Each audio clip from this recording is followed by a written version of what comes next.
आज कांग्रेस पार्टी में काफ़ी व्यस्त दिन है हमारे पार्टी के लिए, क्योंकि आज सुबह कांग्रेस अध्यक्ष मल्लिकार्जुन खड़गे जी ने चिकमगलूर में एक प्रेस कॉन्फ्रेंस किया, आपने देखा होगा।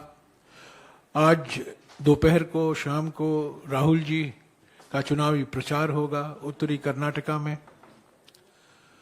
पर ये दिन मैं आपको याद दिलाने आया हूं, आज का दिन हमारे राजनीतिक इतिहास में एक बहुत महत्वपूर्ण दिन है। एक मील का पत्थर लगाया गया था इसी दिन 30 साल पहले। 30 साल पहले 73वां संविधान संशोधन अधिनियम लागू हुआ और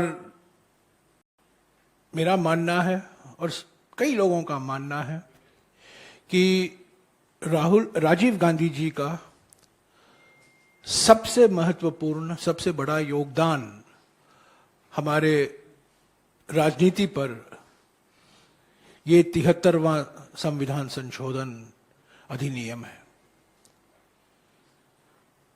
राजीव गांधी जी ने शुरुआत की थी संविधान के संशोधन लाने में, ताकि पंचायतों को और नगर पालिकाओं को अलग से विशेष रूप से संवैधानिक दर्जा दिया जाए।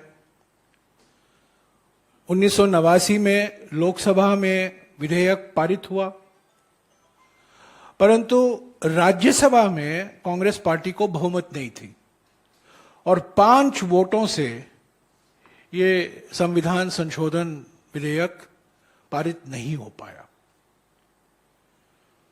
उसके बाद उनकी हत्या हो गई।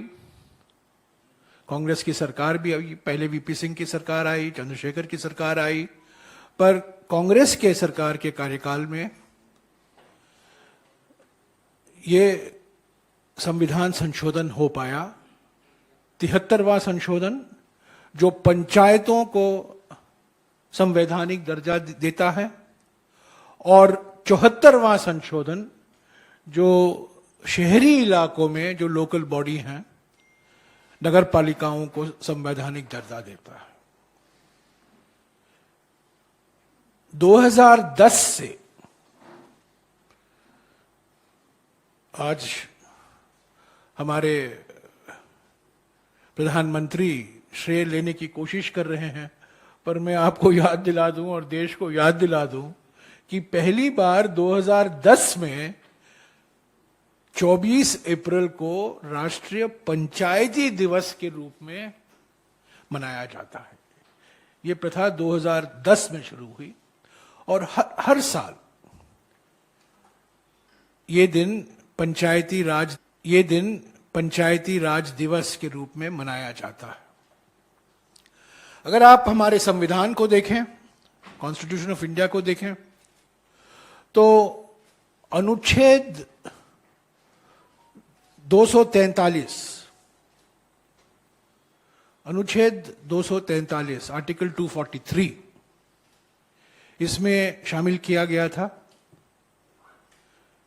राजीव गांधी जी के प्रयासों से, उनके नेतृत्व में। और ये हमारे संविधान का सबसे लंबा, सबसे विस्तार में जो प्रावधान किए गए हैं।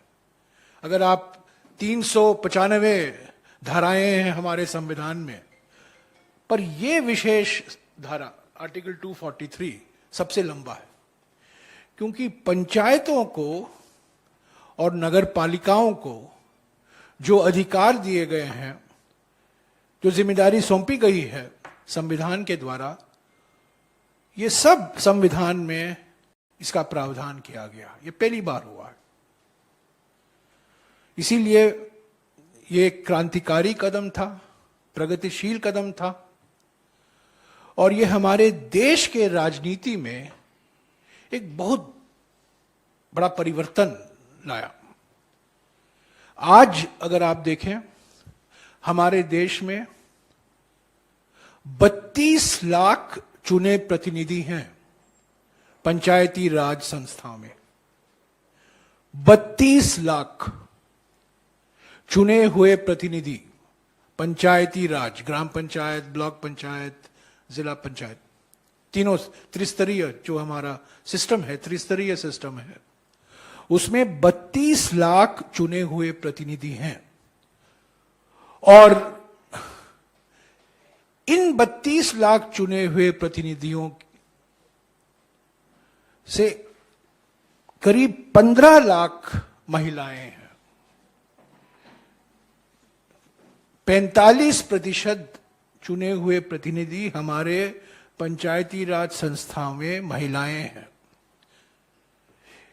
जब राजीव गांधी ने ये संविधान संशोधन की कल्पना की थी और जो अधिनियम पारित हुआ, जो विधेयक पारित हुआ, जो अधिनियम बना, उसमें महिलाओं को 1/3 आरक्षण दिया गया था। ऐसे तो अनुसूचित जाति और अनुसूचित जनजातियों के लिए आरक्षण देना अनिवार्य होता है संविधान के द्वारा, वो तो था ही, पर इसके अलावा पहली बार हमारे संविधान के किसी भी प्रावधान में महिलाओं को आरक्षण दिया गया था। इस 73वां संविधान संशोधन अधिनियम में 1/3 आरक्षण महिलाओं को दिया गया था। पर खुशी की बात यह है कि महिलाओं की संख्या, जैसा कि मैंने कहा, 1/3 नहीं है, 1/3 से भी बढ़कर करीब 45% अभी महिलाएं हैं जो चुनकर आए हैं पंचायती राज संस्था में। ऐसे ही 74वां संशोधन है जो शहरी इलाकों के लिए है, नगर पालिकाओं के लिए है, और वो जून के पहले तारीख से लागू होता है। तो जून के पहले तारीख को मैं उसके बारे में बात करूंगा। आज मैं सिर्फ पंचायतों तक मेरी बातें सीमित रखना चाहता हूं। 2010 के बाद जब राष्ट्रीय पंचायती दिवस राज मनाने की घोषणा की गई थी प्रधानमंत्री, तत्कालीन प्रधानमंत्री डॉक्टर मनमोहन सिंह जी के द्वारा, तब यह सवाल उठा कि संविधान में तो प्रावधान है, अधिकार दिए गए हैं पंचायतों को, पंचायतों को क्या करना चाहिए, राज्यों को क्या करना चाहिए, केंद्र सरकार को क्या करना चाहिए, यह सब दिया गया है। हमारी जो राजनीतिक प्रणाली हुआ करती थी 2000, जब तक ये संविधान संशोधन नहीं हुआ 1993 में, तब तक हमारी राजनीतिक प्रणाली ऐसा माना जा सकता था कि उसके 2 स्तंभ थे, एक लोकसभा और दूसरा विधानसभा। पर इस संविधान संशोधन के बाद में, यानी कि 24 अप्रैल 1993 के बाद में, हमारी राजनीतिक प्रणाली 3 स्तंभ हो गए, लोकसभा, विधानसभा और ग्राम सभा। और मुझे आज भी याद है जब राजीव गांधी जी ने, जब वो संविधान संशोधन विधेयक पर बोल रहे थे लोकसभा में अगस्त के महीने में 1989 में, उन्होंने कहा था कि हम जब हमारी लोकतंत्र के बारे में सोचते हैं, हम हमेशा लोकसभा टू विधानसभा कहते हैं, पर इस संविधान संशोधन से ये नजरिया बदलेगा और ये नजरिया होगा ग्राम सभा से विधानसभा, विधानसभा से लोकसभा। तो यही है महत्व आज का दिन का, इस संविधान संशोधन का, जो जिसके हम 30 साल आज बना रहे हैं। जो मैं कह रहा था आपको, 2010 के बाद जब डॉक्टर मनमोहन सिंह जी की सरकार थी, जब यह सवाल उठा कि हम पंचायतों को और मजबूत कैसे करें, इनको और सशक्त कैसे बनाएं, तो 2016 में फरवरी के महीने में एक ऐतिहासिक क्रांतिकारी अधिनियम, आपको याद होगा, लागू होने लगा, Mahatma Gandhi national rural employment act, राष्ट्रीय ग्रामीण रोजगार सुरक्षा योजना नहीं, कानून, ये अधिनियम था। और इस अधिनियम के 3 मकसद थे।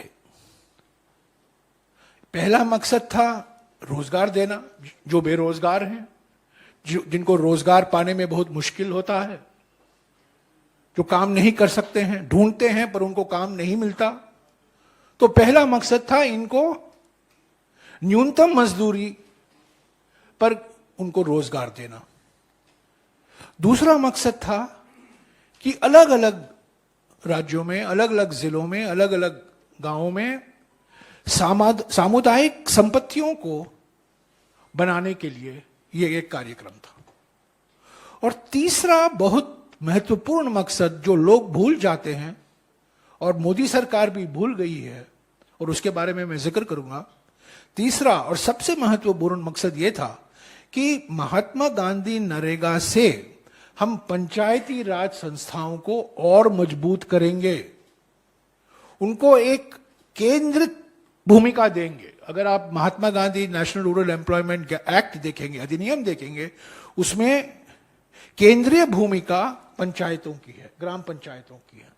ग्राम पंचायतों से ही काम लिया जाता है, क्या काम होना चाहिए, किस पर रोजगार लगेगा, जो प्राथमिकता होनी चाहिए, ये ग्राम पंचायत ही तय करते हैं। और धनराशि जो है सीधा ग्राम पंचायतों के खाते में जाता है, ये राज्य सरकार से होकर नहीं जाता है, ये सीधे ग्राम पंचायतों के खाते में जाता है। तो महात्मा गांधी नरेगा, जिसको कमजोर करने में मोदी सरकार लगी हुई है, इस कमजोर करने का प्रयास जो किया जा रहा है, उसका यह नतीजा है कि हमारे करीब 2.5 लाख जो ग्राम पंचायत हैं, उनको पर्याप्त धनराशि नहीं मिलती, और उनकी जो केंद्रीय भूमिका है इस ऐतिहासिक अधिनियम में, उसका नजरअंदाज किया जा रहा। दूसरी बात, जो हमारे संविधान संशोधन में लिखा गया था कि चुनाव हर 5 साल होंगे, पंचायती राज संस्थाओं को, नगर पालिकाओं को हर 5 साल चुनाव होना अनिवार्य है। पर आप देखिए, मैं आपको सिर्फ 2 मिसाल देता हूं। भारतीय जनता पार्टी की मानसिकता क्या है। कर्नाटक में, आज सबके मन में कर्नाटक ही कर्नाटक है, तो इसीलिए मैंने कर्नाटक का मिसाल लिया। हालांकि ये कर्नाटक नहीं है, ये कर्नाटका है। उत्तर भारत में लोग भूल जाते हैं, इसीलिए मैं आपको याद दिलाता हूं, ये कर्नाटका है, केरल नहीं है, केरला है। मैंने संसद में भी ये कहा है। 24 दिसंबर 2022, यानी कि करीब 4 महीने पहले, हाई कोर्ट ने राज्य सरकार पर 5 लाख रुपए का जुर्माना लगाया, क्योंकि उन्होंने चुनाव करने में देरी की है। मध्य प्रदेश में, एक और बीजेपी शासित राज्य है, हालांकि जनादेश उनको नहीं था, पर मार्च 2020 में किसी के गद्दारी के कारण उनकी सरकार बन गई। 18 मई 2022 को सुप्रीम कोर्ट ने कहा कि मध्य प्रदेश में चुनाव कराने की देरी के वजह से breakdown of rule of law हो गया है, कानून प्रणाली खत्म हो रहा है। तीसरा एक मिसाल लेता हूं, हरियाणा का, वो भी बीजेपी शासित राज्य है, और ये यहां फरवरी 2021 को चुनाव होने वाले थे, और पार्टी के दबाव, हमारे पार्टी के दबाव के कारण और कई लोगों के दबाव के कारण ये चुनाव 18 महीने की देरी से अक्टूबर 2022 में हुए।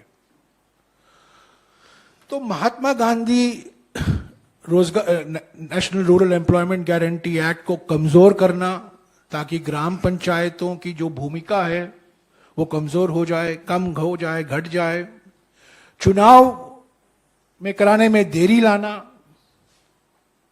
ये सब क्या दिखाता है? ये सिर्फ यही दिखाता है कि भारतीय जनता पार्टी 73वां संशोधन और 74वां संशोधन में विश्वास नहीं रखती। मैं आपको यह भी याद दिला दूं कि सितंबर 1989 में कांग्रेस की बहुमत नहीं थी राज्यसभा में, बीजेपी के सांसद राज्यसभा में इस विधेयक के खिलाफ वोट दिए। या तो 1989 में ही यह कानून आ जाता, पर यह राज्यसभा में पारित नहीं हो पाया क्योंकि वहां विपक्ष की पार्टियां, जिसमें बीजेपी भी मौजूद थी, उन्होंने इस विधेयक को समर्थन नहीं किया। तो आज वाह होगा, प्रधानमंत्री श्रेय लेंगे, फोटो खिंचाया जाएगा, पर हकीकत यह है कि यह संविधान संशोधन की कल्पना एक कांग्रेस नेता, कांग्रेस प्रधानमंत्री राजीव गांधी जी ने की।